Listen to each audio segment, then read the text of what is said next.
Bem-vindos à Ponte para a Faéria. Eu sou a Deusa do Sol, seu canal de conexão com seres encantados. E aqui estamos nós, nosso jardim mágico no meio da Mata Atlântica. Eu quero começar hoje com umas curiosidades do mundo encantado. Você sabe por que o cogumelo é a casa do duende? Aliás, uma das casas dos duendes. Gente, os cogumelos eram usados pelos duendes em noites de festa com as fadas. Eles saíam por aí para poder celebrar a natureza. E geralmente essas festas aconteciam dentro de anéis de fadas, que a gente fala, que é aquele círculo de cogumelos. E os duendes costumavam usar esses cogumelos, principalmente os maiores, como se fossem os seus sofazinhos, os lugarzinhos para eles sentarem e curtirem as festinhas ali com as fadas menores. E também há relatos de que esses cogumelos maiores são também as casas dos duendes. A gente sabe que tem muitas histórias, principalmente no panteão celta, que as pessoas entravam nesses anéis de fadas e ficavam presas por lá. Né, se perdiam em Fairy. E esses seres não gostam que você entre nesse anel de fada, nesse ambiente mágico de festa deles, né? E aí tem essas histórias de que se você entrar no anel de fadas, você vai ser amaldiçoado, alguma coisa do tipo.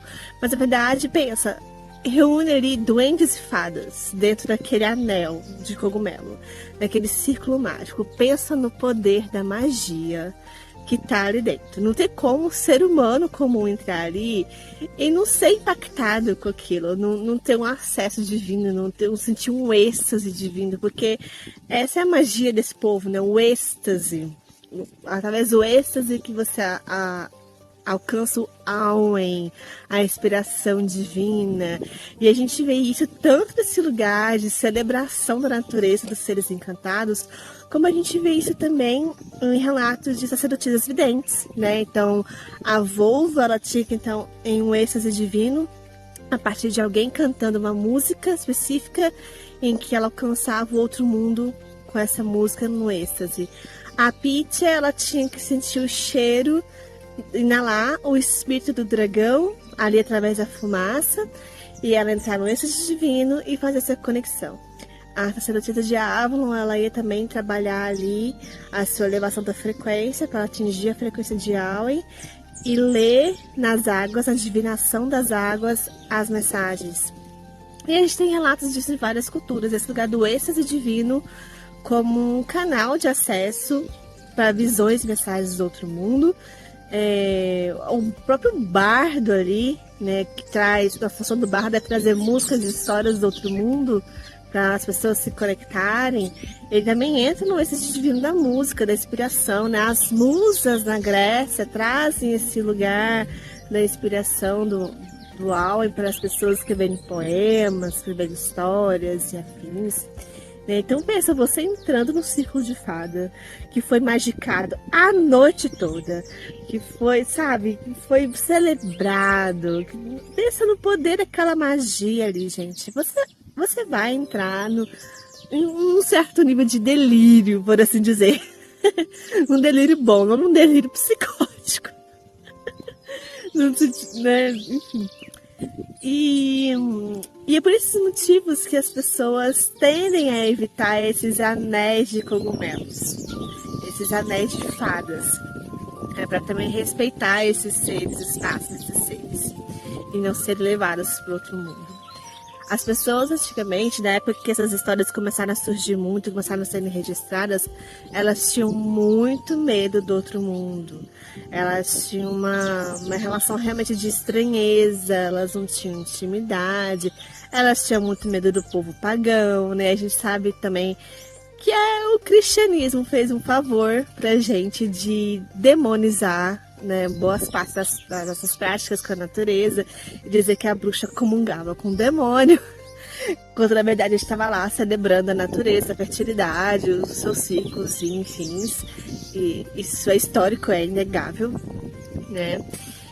E o que eu pude aprender, né, com esses seres, com esses duendinhos, E quando eles passam pela nossa casa, pelo nosso jardim, eles acabam deixando um rastro de cogumelos.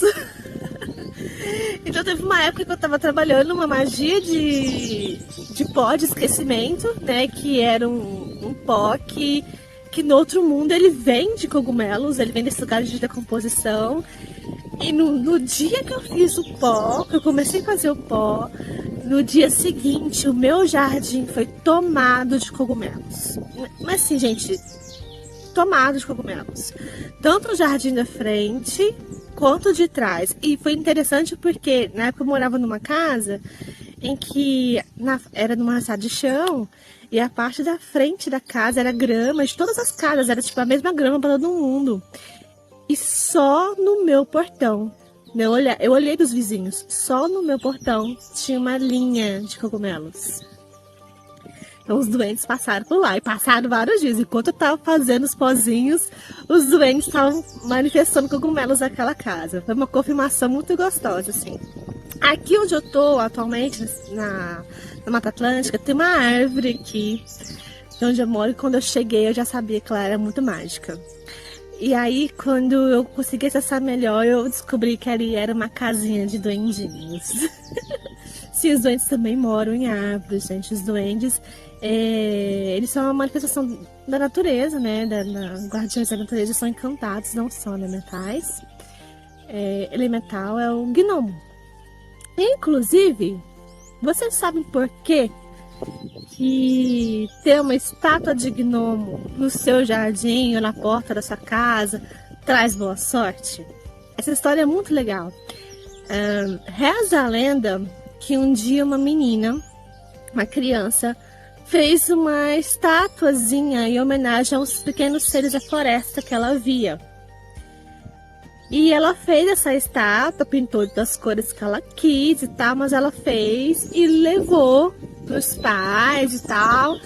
E os pais não deram ideia, né? Tipo assim, coisa de criança, bonequinho, deixa pra lá. E eles resolveram botar aqui do lado de fora, eles não queriam dentro de casa.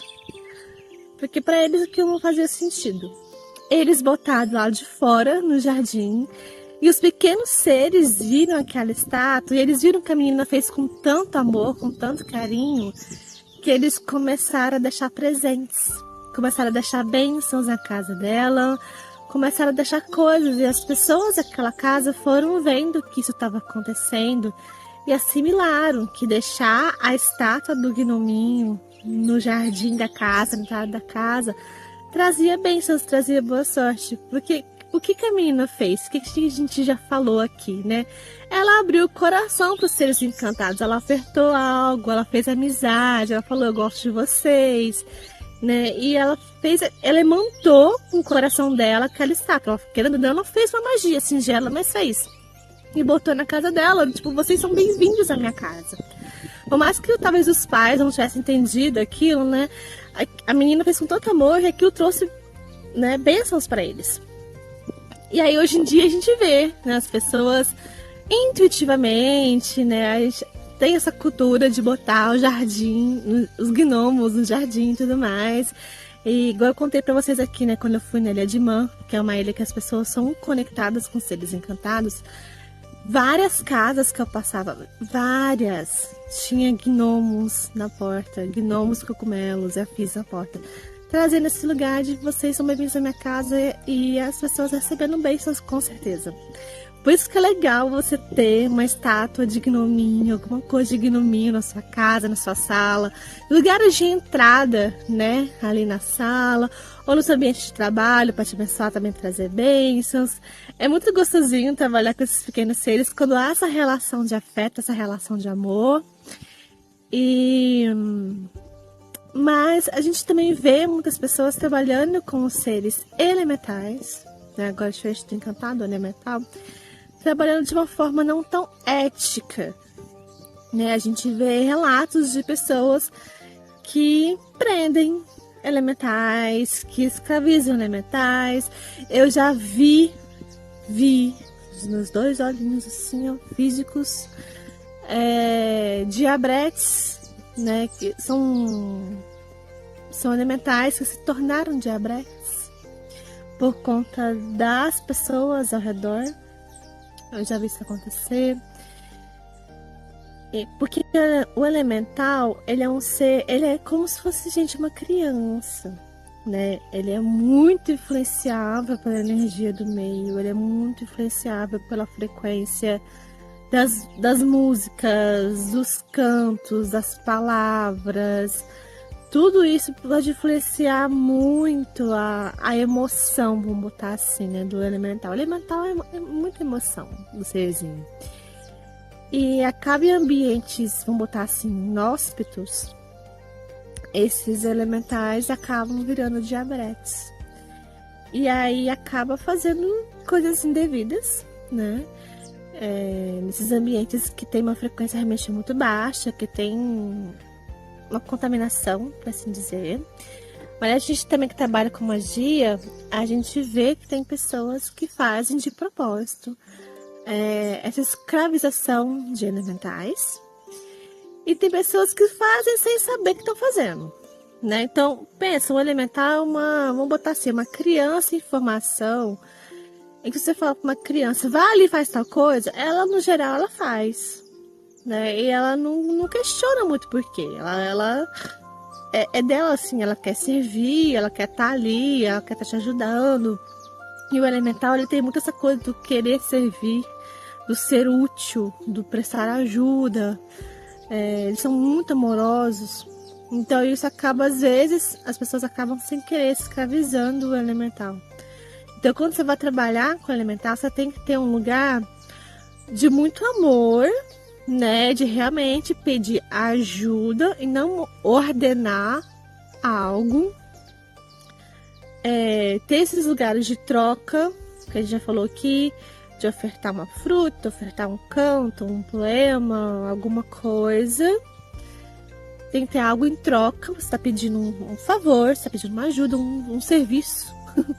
Quase como se fosse isso, estou contratando um serviço.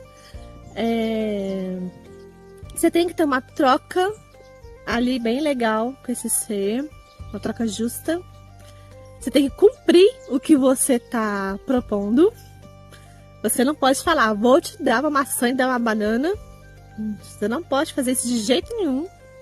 Você vai estar se contradizendo, você está sendo falso e hipócrita com esse ser e eles não gostam. Você pode dar mais, mas não fazer aquilo que você prometeu. E sempre ter esse lugar do tipo assim, de pedir com amor, pedir com ajuda e respeitando o livre-arbítrio, né? Dizendo assim, faça, né? Se livre, liberta no final da sua magia, cada um fica com o que é teu, tem que libertar os elementais alimentos no final dos seus trabalhos mágicos. Você tem que deixar muito claro, né, que você está pedindo ajuda, ele só faz aquilo se ele realmente sentir no coração dele, se ele quiser te ajudar e não como uma ordem, uma imposição. Sempre assim, com esse lugar realmente de muito respeito e muito amor. Porque essa linha de trabalhar com os elementais é muito tênue, mas muito, muito tênue. Você pode sem querer de verdade errar, tá? E aí acaba escravizando o pequeno elemental. Lembrando que o elemental, gente, não é os elementares mentais que as pessoas criam com os pensamentos obsessivos delas. Isso aí já é um outro assunto, mas eu sei que talvez algumas pessoas possam perguntar sobre isso. O elementar mental que é criado ali com suas formas, pensamentos, você vai pensando obsessivamente sobre uma coisa, pensando sobre aquilo o tempo todo, aquilo cria uma forma de pensamento gigante, aquilo cria um corpo, e vamos botar assim que você forma o seu próprio Frankenstein mental, você formou o seu elementar. Mas ele não é um elemental da natureza, tá? São coisas diferentes. Então, sempre bom se policiar aí, corpo, mente e espírito, para você não criar um Frankenstein que você não vai dar conta depois de cuidar. Tá, gente? E aí, dentro desse mundo encantado, né? A gente tem muitas histórias.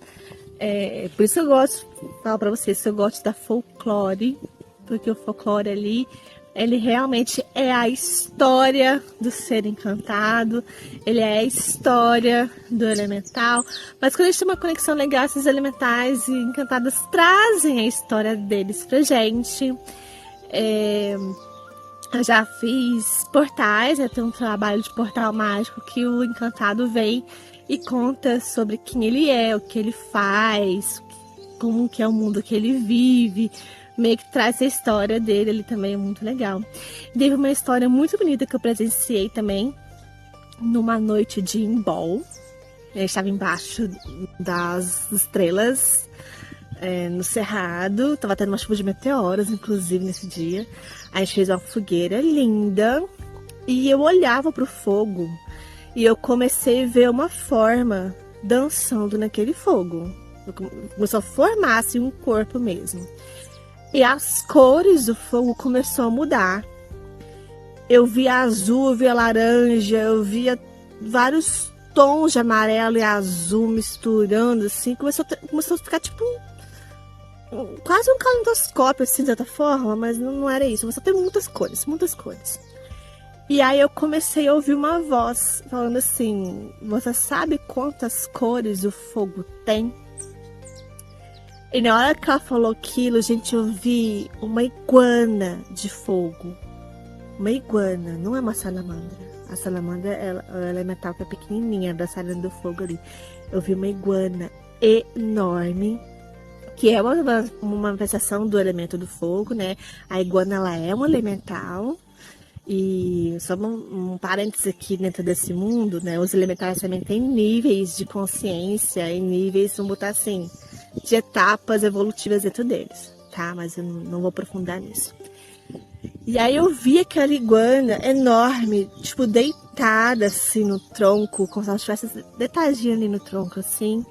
E ela ia me mostrando o quão o fogo era maleável, o quão o fogo trazia assim, várias percepções, o quão magnífico era aquela magia do fogo, de ter várias cores, várias manifestações. E eu achei isso muito lindo, porque aquilo trouxe um vislumbre da criatividade do fogo, né? Desse lugar de manusear esse poder das cores.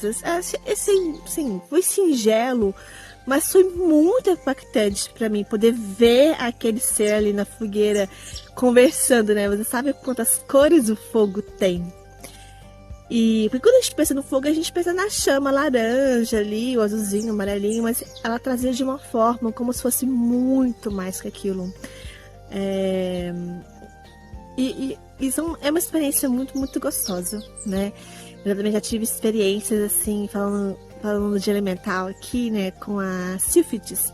Um dia eu fui deitar no jardim e eu olhei pro céu e eu via, era nítido, eu via a nuvem, o perfil assim do ser, e ela fazendo tipo assim, tô aqui, mas silêncio. E era um dia em que eu tava com a cabeça muito cheia, muito ruidosa. E a partir da hora que eu fui olhando aquela nuvem, o formato daquela sílfide na nuvem, ao mesmo tempo que ela tava assim, fazendo tipo silêncio, sumiu e ficou só o rosto dela. E eu lembro naquele dia eu vi o rosto de vários sílfides nas nuvens.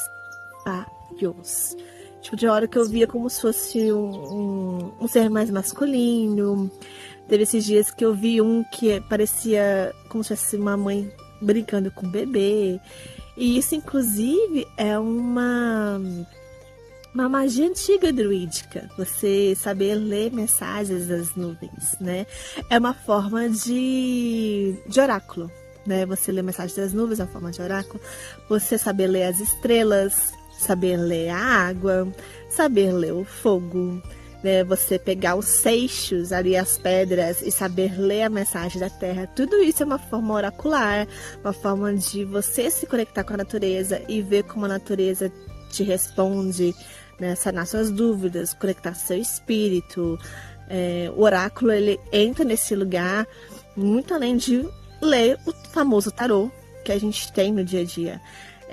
Você realmente ler os ciclos da natureza, você ler as nuvens, você ler esses elementos, te traz uma conexão muito forte consigo mesma e com a natureza ao seu redor. Tá ali moldando as energias ao seu redor, mesmo que você não perceba. Tá ali moldando a estação do ano, trazendo as percepções daquela estação. Agora a gente tá aí chegando em Lita, né? Já tá na beira do Lita. Enquanto eu tô gravando isso, a gente tá quase em Lita. E o Lita é o ápice do nosso sol, né? É o nosso meio do ano pagão.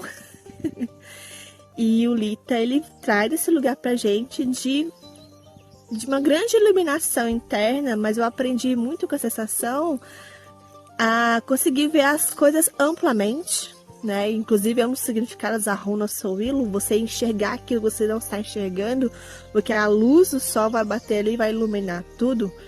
Né? Então o Lita me ensina esse lugar de ver as coisas com clareza e principalmente a ver as minhas crenças, ver as minhas sombras escondidas na minha própria mente. Isso eu aprendi muito com os seres encantados nessa época de Lita. Quem me ensinou isso muito foram as sereias, né, trabalhando ali com aquela água bem lúcida, bem transparente do mar, né, aquela água solarizada, né, de passar essa água no nosso terceiro olho para clarear os nossos pensamentos, nossas mentes e nossas crenças, trazer essa crença assim para um lugar que você consiga ver e trabalhar com ela. Então veja, a gente consegue trabalhar com a natureza para várias coisas, de várias formas. A nossa cura está na natureza em vários sentidos. Seja no sentido físico, com os nossos fitoterápicos, homeopáticos, fitocosméticos, aromas e afins. Seja no sentido energético, magia. A natureza está aí para nos ajudar sempre. A natureza é o nosso canal de conexão para casa. E a casa, a nossa própria alma, somos nós mesmos. Quanto mais afinizamos com a natureza, mais afinizamos com nós mesmos. Porque nós somos uma manifestação da natureza vivendo temporariamente como humanos. E o ser humano esqueceu disso. Nós somos natureza. E quanto mais nós temos esse contato, mais recuperamos nossa essência, mais recuperamos as nossas potencialidades, mais recuperamos os nossos dons, nossos talentos. Vamos aos poucos recuperando quem nós somos, o que viemos fazer aqui. E lembrando que essa encarnação, gente, ela é um frame de um filme, né?